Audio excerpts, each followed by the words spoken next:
What is up, and welcome to the LA Football Network. We are here on Radio Row for Super Bowl week. I'm here, Will Decker, with my man Jamal Madney. We are joined by some special guests today. We got Tom Moan and Chris Ricks from the One Legacy Foundation. How are you guys doing today? Doing great. Thanks so much for having us. Will, Jamal, thanks for having us. Pleasure. Man, Absolutely. Really such an honor to speak to you guys. And I want to talk to you guys about the One Legacy that you guys brought up to us. And it was such a cool organization, donating organs to people that are in need and can really help save some lives.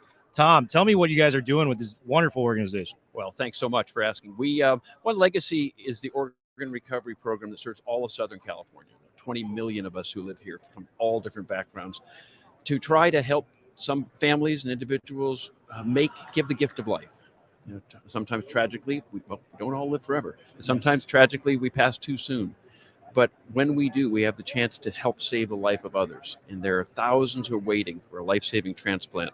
And getting that message out of that need and most importantly, the good that comes from doing that, making in your darkest moment, knowing you can make a difference, helps families look beyond that loss to something good for the world.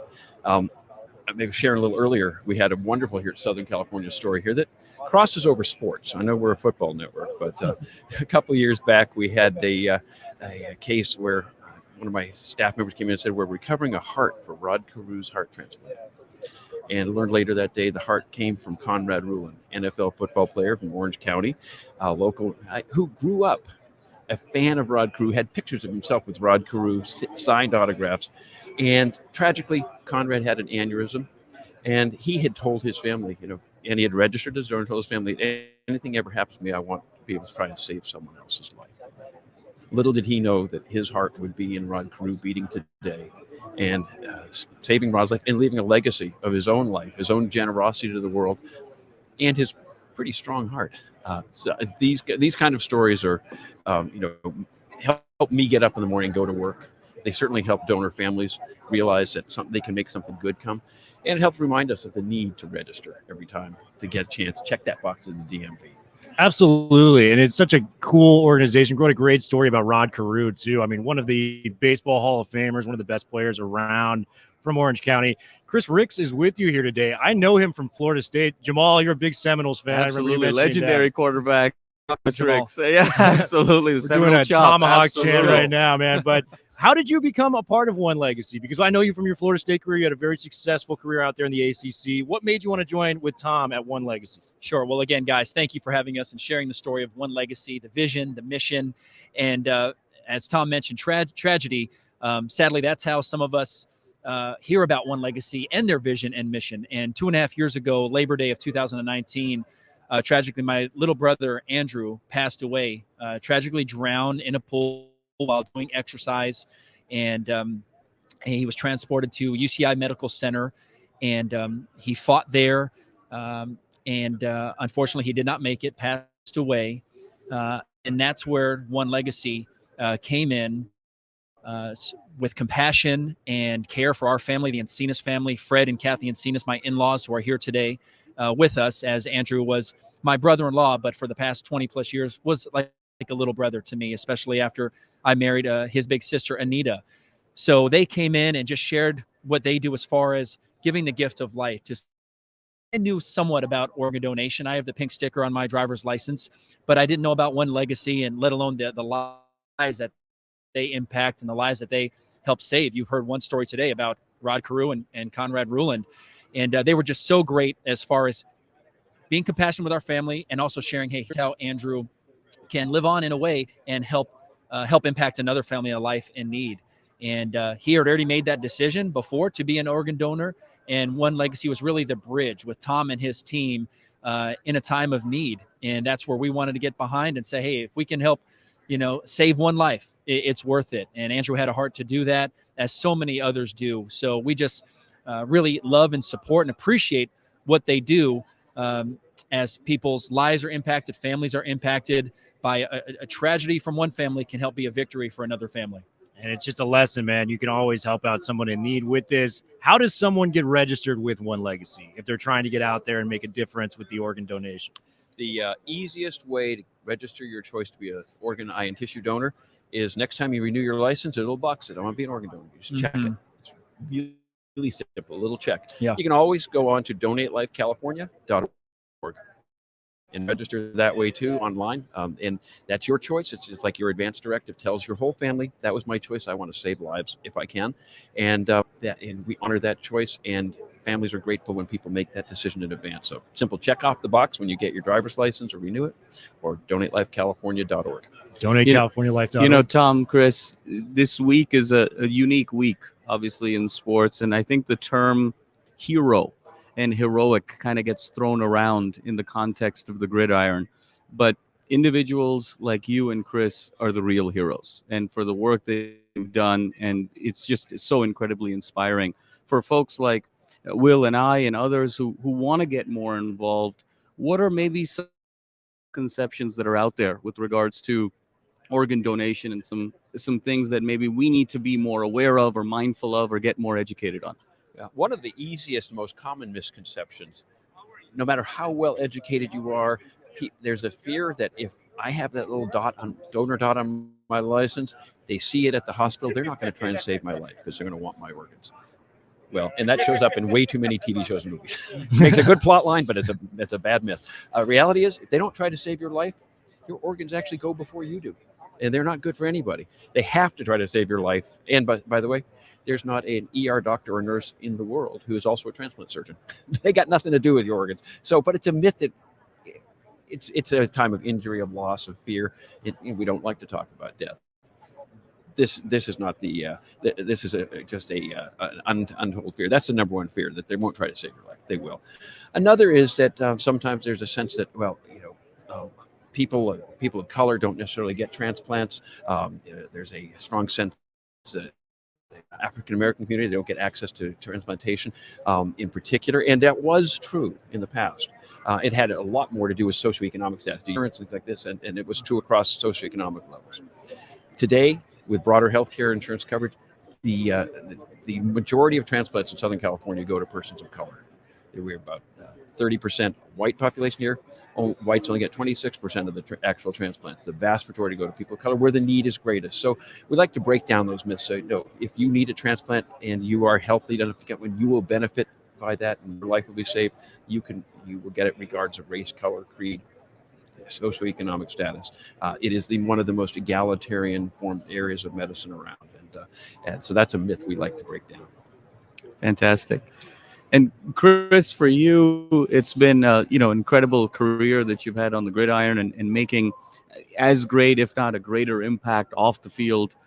How have you kind of seen the parallels of your life as athlete and now as advocate, as social change maker, and what are some of the lessons where there's kind of similarities in terms of your mentality as an athlete and now your sort of new chapter of your life today? Sure. No, absolutely. I mean, I learned playing quarterback at Florida State for Coach Bowden for 4 years, spending a little time with the Chargers in the room with Drew Brees and Phillip Rivers, LaDainian Tomlinson. I've learned in sports, you don't get there by yourself, right?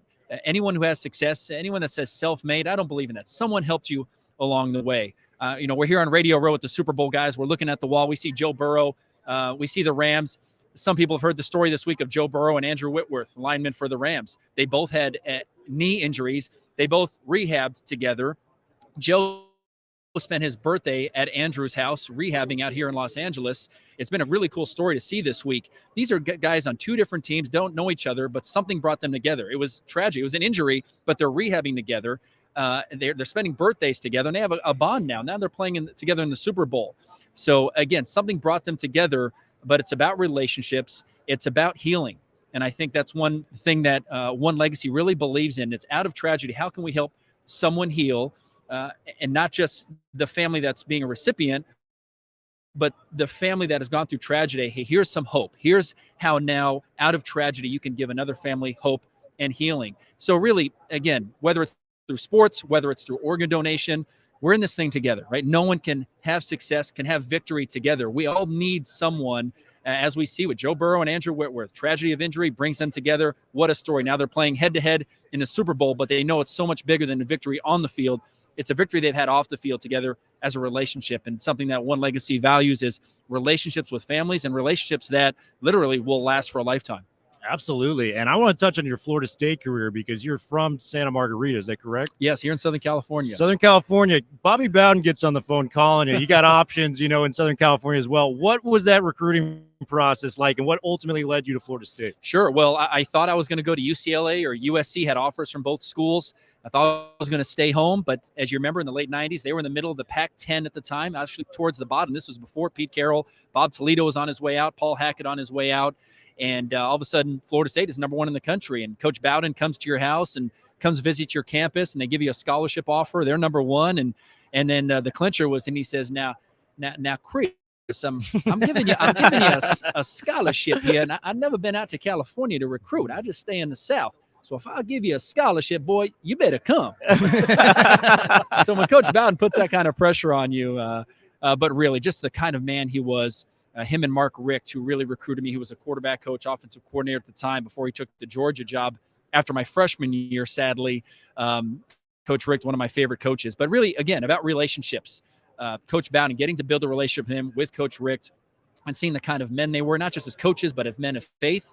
It's really where I wanted to go, let alone play for the top team in the country. And that's how I got to Florida State. And you probably have some stories, just about Coach Bowden talking to you. What's the story you tell to your buddies when you're hanging out and they go, what's Coach Bowden like? Yeah, I mean, just what you see is what you get. People say, was he really that nice? Was he really, that charming? That's who he was. A Southern gentleman, legendary coach, always put the player behind the person. He put the person who you are before the player. He cared about the heart behind the jersey, not just the number you were wearing. And a big reason why my son, Bobby, is named after him. Wow. Coach Bowden just being one of my heroes. But, he would also get into you at times, if you were struggling. We were playing Miami in 2002. They were number one in the Orange Bowl. We're fighting in the fourth quarter, down 1 point. I'm trying to get us into field goal range for a game-winning kick, and had an interception to rest in peace, Sean Taylor, who played in Miami, played with the Redskins. And you got him at one safety, Ed Reed at the other safety. Anquan Bolden was getting jammed up all day by Antro Roll, a young cornerback, and was really locking down Anquan most of the time. This is my go-to guy. And Coach Bowden pulls me to the sideline and says, now Chris, tell me, son, tell me which defensive back you're going to throw it to so I can have Anquan Bolden intercept it. Now, funny segue or follow-up to that story is Coach Bowden spoke at an FCA banquet in Illinois years later, and I'm very honored to serve as the director of ministry for a nonprofit, the Fellowship of Christian Athletes here in Los Angeles County, and we have fundraising banquets and dinners. So he spoke at one in LA, and in Illinois, one of my friends was at this banquet and called and said, Chris, I just came from this banquet. Coach Bowden spoke, and he told this story, the one I just told, all right? And he said, that was a great story. And I said, Jeff, we played Miami, and I struggled against them at times. We never beat them. They were so good. But that that never happened. That never happened. Coach Bowden never said that. And he said, well, it was a great story. Everyone was laughing. So I call Coach Bowden. I say, Coach, hey, I heard you just spoke at an FCA banquet in Illinois. One of my good friends, Jeff Pearson, was there. Thanks for supporting us in our nonprofit here in LA. He was the first one to say, you need to go do this FCA thing. You're great with sports and ministry and relationships. And he introduced me to FCA at Florida State through our team chaplain, Clint Purvis. And I said, he told this story you said, Coach. I don't remember that ever happening in any of our Miami games. Did you really say that to me? And he said, oh, no, boy, I never said that, but I should have. Man, Coach, you're making up stories.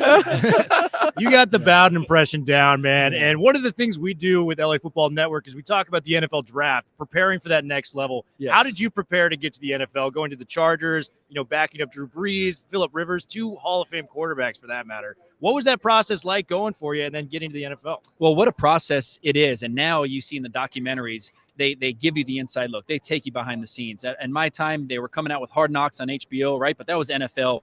You really see the draft process, the combine prep, and everything that you get to see now. You can just go on YouTube and watch every draft class and what they do from the end of their bowl game until draft day. And what a process it is. I signed with Athletes First Agency, Dave Dunn out in Newport Beach. It was me. It was Kyle Orton, Dan Orlovsky, Brock Berlin, who I played against in Miami. Yeah. And we were in an apartments in Aliso Viejo, South Orange County, and every day training close to 10 hours a day, working on our 40, working on all the combine things, throwing, nutrition, weightlifting.